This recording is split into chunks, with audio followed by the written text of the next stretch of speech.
This is TWiT. Chris Marquardt is here. He's our digital photographer, my personal digital photography guru. I do want to thank you because, you know, every time I go on a trip, I take too many pictures. Lisa took 4,000 on this trip. I took 4,000. We came back with 8,000 images from a 2-week trip.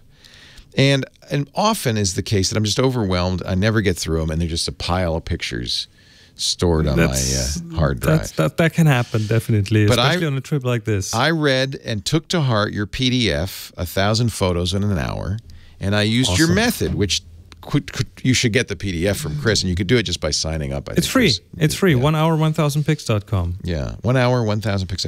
But in summary, the method, and we use Lightroom, but you could use something else. In fact, Lightroom is so slow with my 30 megapixel camera that I bought something called Photo Mechanic that is just for reviewing pictures, and then you can put them into Lightroom because it's fast. And so the trick is to go through all your photos in kind of a and I did this every night, Chris, in a very kind of relaxed fashion. Just say that's good, and then which takes out about half of them are out of focus or screwed up or whatever. And so you're without being too judgmental doing the pics. Then you have a very sneaky trick in Lightroom, which is the refine command, which basically unflags everything you flagged, but then rejects everything you didn't flag. So now you have a pile of unrejected photos and a pile of rejected photos. You don't have to delete the rejected photos, but you also don't have to... That's kind of the trick. That's a psychological trick. You don't have to look at them either. Then you go through, and this is the second stage, you go through and you score all the photos. And I like your system, 1, 2, or 3 stars. 1 star is, yeah, that's a keeper for personal purposes. 2 stars, I could possibly save that one if I crop it and edit it just so, but it's going to take some work. 3 stars is, that's almost done. That's like a great image. I don't have to do too much. And then, and this is really sneaky, you only look at the 3-star images after that. And then if you have time, you can go to the 2-star pictures, but usually you end up with the 3 stars, and that's kind of where it stops. But you have kind of the best selection of your 4,000 photos. It worked great. And so by doing this, at the end of every day, I'd have 5 or 6 pictures. That's all. That's awesome, yeah. But I was very happy with those, and I ended up putting those into my Sway. So I did look at the pictures, and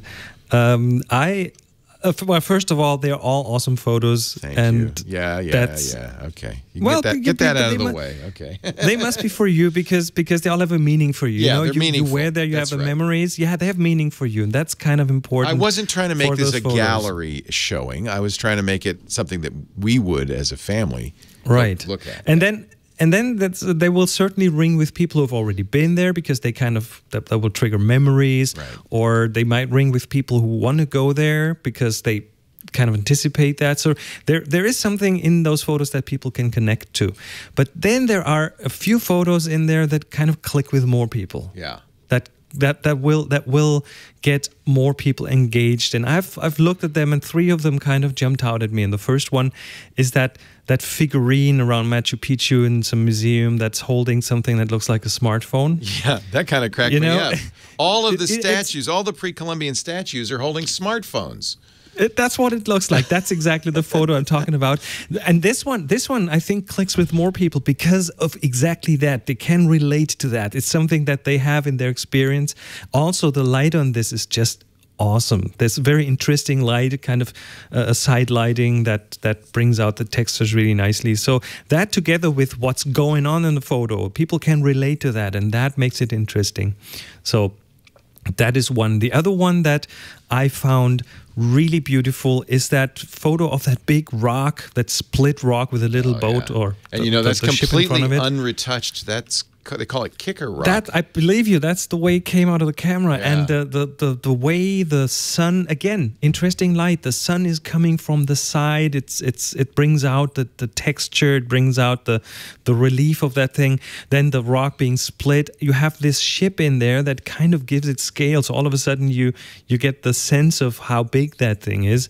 The evening sun just brings out the warm rock. So that's definitely I love that one of the good ones. But last but not least, the one that I think you put that on the top of your sway, is the sea lion. Is that a sea lion? It is a sea lion. Good for you, because everybody else says it's a seal. But though these are, believe it or not, they're California sea lions.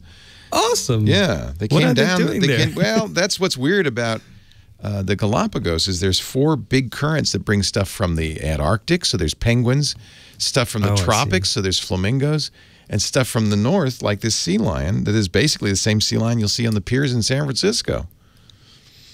So you told me before that a lot of people love that picture and it clicks with them. The sea lion is yelling at a bird, a flightless cormorant. I think I can try to help you understand what is going on, why it clicks with people. So there are a few things about this photo that make it work from my point of view. And that one is it has 2 very clear subjects. It's really clear what's going on in the picture. There's no ambiguity. There's nothing weird sticking out in the background. Then the way the light in the photo guides your attention is very, very good, because it's evening light again. You have sunset. That kind of helps photos come out, and you can see this from the angle of the light and also from the warmth of the light. And then there is good contrast between what's going on in the foreground and in the background. So the subjects kind of they are clear. It's very clear what they are. There are 2 subjects that communicate with each other, that do something with each other, and that kind of clicks with us a bit. And then again, no distractions. If you look at the foreground, that rock is not in the light. It's dark, it's subdued, it doesn't distract from the subjects. There's not much going on in the background, so it's a very, very simplified setting, and simplification in photos will almost always make them stronger. And then what's most important is we can relate to what's going on there. I mean, I don't know, maybe you had a boss like this, you know? I could sell this as a stock photo, because it's clearly, he's yelling at the bird, and the bird's going, what are you talking about? Again, maybe you once had a boss like this who was shouting at you, or maybe you've been in the army. I can only imagine that's the what drill it might sergeant be like. sea lion, yeah. It's kind of a drill sergeant thing.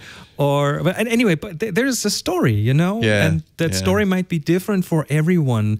But of course, it's sea lion shouting at a bird. But what is it? Why is it doing that? What's the bird thinking? The bird, the way the bird looks back, it's almost like shrugging it off and saying, "Oh, yeah, keep shouting. I won't." I won't. In fact, that's what happened. The sea lion wanted the bird to leave. The bird wouldn't leave, so he just lay down next to him. And we totally anthropomorphize this. That's right. We find what is in us and how that clicks. And what we do is I usually call it your backpack. Over our life, we put stuff in our backpack. We know situations, we know people like that. And whenever we look at a photo, we will kind of filter it through that. We will pick things out of our backpack and kind of match them with what's going on there. And that is just, I mean, and can I just say, completely lucky shot. I mean, I had none of that stuff. Don't tell anyone. That was Leo. Your line should be, this was totally on purpose. I wanted it that way.